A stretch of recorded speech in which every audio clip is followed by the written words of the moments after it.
Hey guys, it's Penguin here, and welcome back to another gold making video.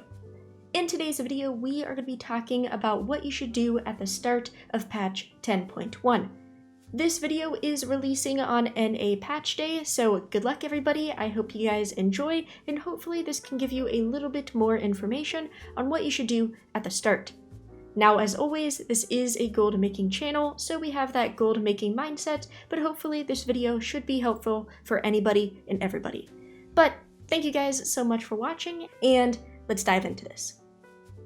And so to get started, the first thing we have to do is of course unlock the new zone, and so we have to do a little bit of questing.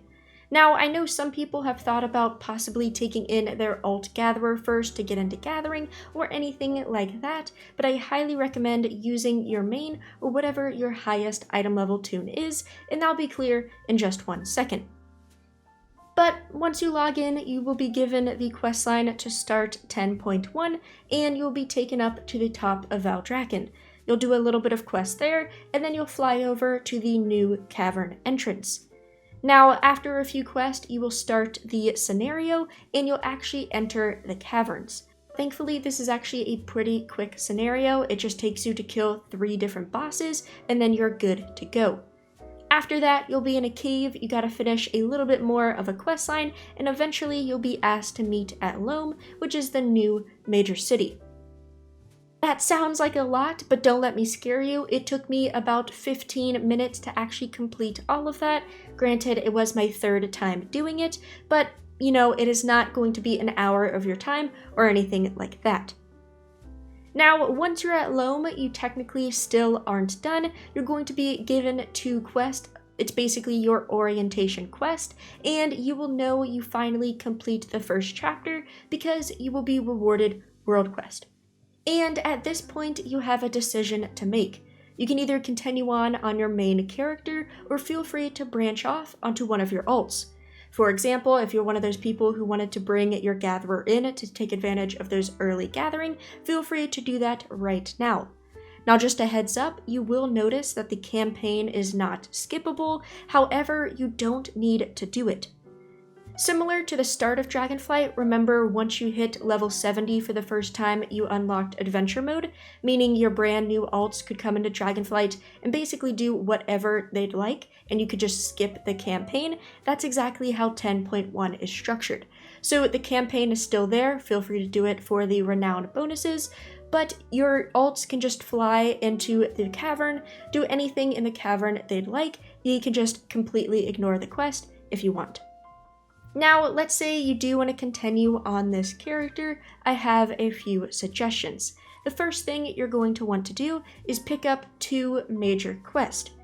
The first quest is the new Renown weekly quest, which you can find in the center hut inside of Loam.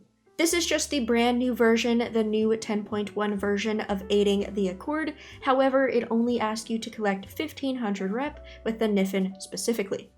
Paired with this quest, keep in mind this is the weekly, so you'll do this one every week, but paired with this weekly quest, you're going to want to pick up your new Spark of Shadowflame quest.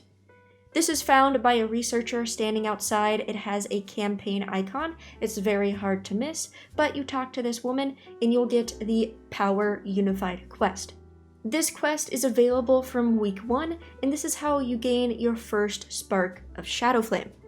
What this quest requires you to do is pick up a Splintered Spark. 2 Splintered Sparks equals 1 full Spark of Shadowflame. And how you get these Splintered Sparks is from the weekly we just picked up. Now, you can also do the PvP Proving Weekly if you prefer to do that instead to the PvPers out there, but I think this one is way easier. So what you're going to want to do for that first spark is complete a worthy ally.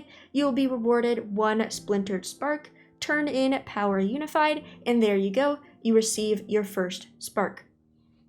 And that means from this point onward, you will gain 1 Splintered Spark per week, meaning you will gain a new full spark every 2 weeks. So right now you gained your first on week 1, you will gain your second on week 3, then week 5, and that will go on for infinite time all the way through season 2.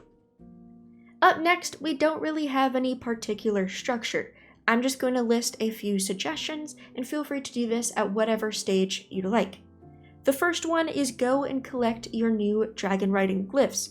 There's a handful around the cavern. You'll use this to upgrade your drakes, so you might as well go around, enjoy the scenery, and pick up your new glyphs. Then to all of the enchanters out there, I'm sure you're going to want to focus on getting those Enchanted Crest recipes. Remember, those are BOP, and you can either get them from killing rares or from digging treasures. So get out there, explore, kill the rares, make sure you have shovels in your inventory to see disturbed dirt, and get out there and start digging. Now, even if you are somebody who is not an enchanter, I still highly recommend making a loop around the cavern. There are new treasures for knowledge points. I will have a video of me finding and enchanting one in the water, so definitely look inside of lakes, but I recommend going around and collecting those if you find them. Now, of course, keep in mind this is day 1. I'm technically recording this pre-10.1. At some point, Wowhead will be updated with those treasure links, so you can always wait. But if you're somebody who really wants knowledge points, go out there and find them. I've found enchanting and tailoring ones already. They're pretty easy to spot, especially if you look at your minimap. Up next, we do have the Bartering Brick system. So I know a lot of people are chasing the transmute for Dracothist or any sort of other new recipe, and you're going to want some Bartering Bricks. And I have a few suggestions for that. Up first, if you just go and talk to Ponzu, who's sitting in Loam, he will give you a quest to go talk and distribute items to other people, and he will reward you with 1 brick. So if you're going for that 25 bricks for the transmute, you're 1 down already. Then you're going to want to make your way back to Valdrakken. In the little area where you normally pick up your weekly collection quest, there will be a new Niffin standing by, and he will have 2 quests for you. These quests, once you turn them in, they just require you to turn in a specific amount of profession items, but once you turn them in, they will reward 5 bartering bricks each. So automatically, in about 5 minutes, you have 11 bricks to your name. You're almost halfway there. Then you're kind of at the mercy of RNG and farming treasures. Keep in mind, I am all talking about PTR experience. Any of this is subject to change, but there are different types of treasures currently on PTR, and so they reward a little bit of different things. For example, there is an item or a treasure called Smelly Trash Piles, and these are kind of your lowest quality treasures. They are basically everywhere, and these, so far in my experience, do not reward bartering bricks. However, there are a new treasure called Smelly Disturbed Dirt Piles, which of course require shovels, so make sure you have those in your inventory, and these do reward bartering bricks. So if you want to go out there and you want to prioritize certain treasures, go after the dirt, don't go after the trash piles. Now, outside of those 2, there are stolen caches, there are waterlogged crates, all of these other unique treasures, of course, go loot those, but just be mindful that not every single treasure rewards a bartering brick, at least not in PTR. And of course, if you're somebody who is really going after this bartering system, remember that Renown is important.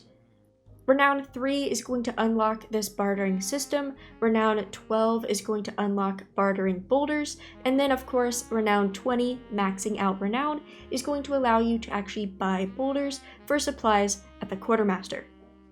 So what you're going to want to do once you kind of get these first initial steps done is go out there and farm Renown.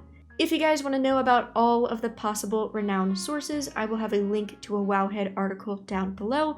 But it's pretty simple.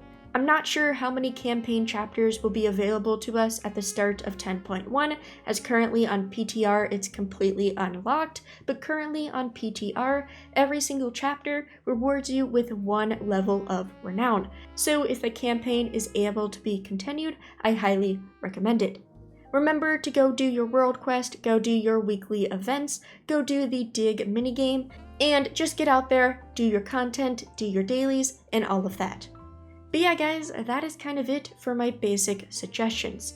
Now, just a friendly reminder, I'm just going to put it out there, remember that Dark Moon Fair starts on Sunday. So if you guys want to take advantage of that reputation, just be mindful that it's starting pretty soon.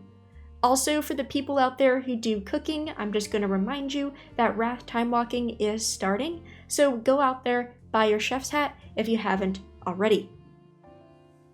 Also, just a heads up, if you made it this far, subscribing would be awesome, and if you want to know more information about some of these topics we discussed today, I will have all my videos linked into the description.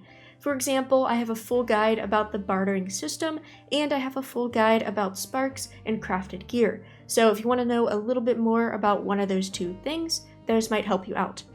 But yeah, that's about it. To quickly recap, get out there and start the campaign and unlock World Quest. That will make the cavern very alt-friendly for all of your characters.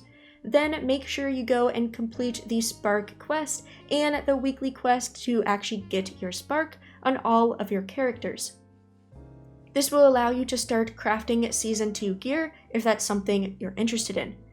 Then make sure you go get your glyphs, start digging treasures for either Bartering Bricks or for your Enchanted Crest, kill rares, and of course, just have some fun. Be mindful of any sort of knowledge point treasures and keep an eye out for an updated guide on those relatively soon.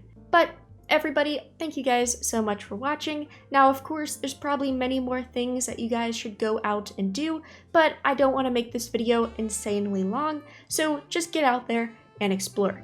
As always, if you have any questions, feel free to leave them in the comments down below, and I'll get back to you as fast as possible. But everybody, thank you so much, and have a good day.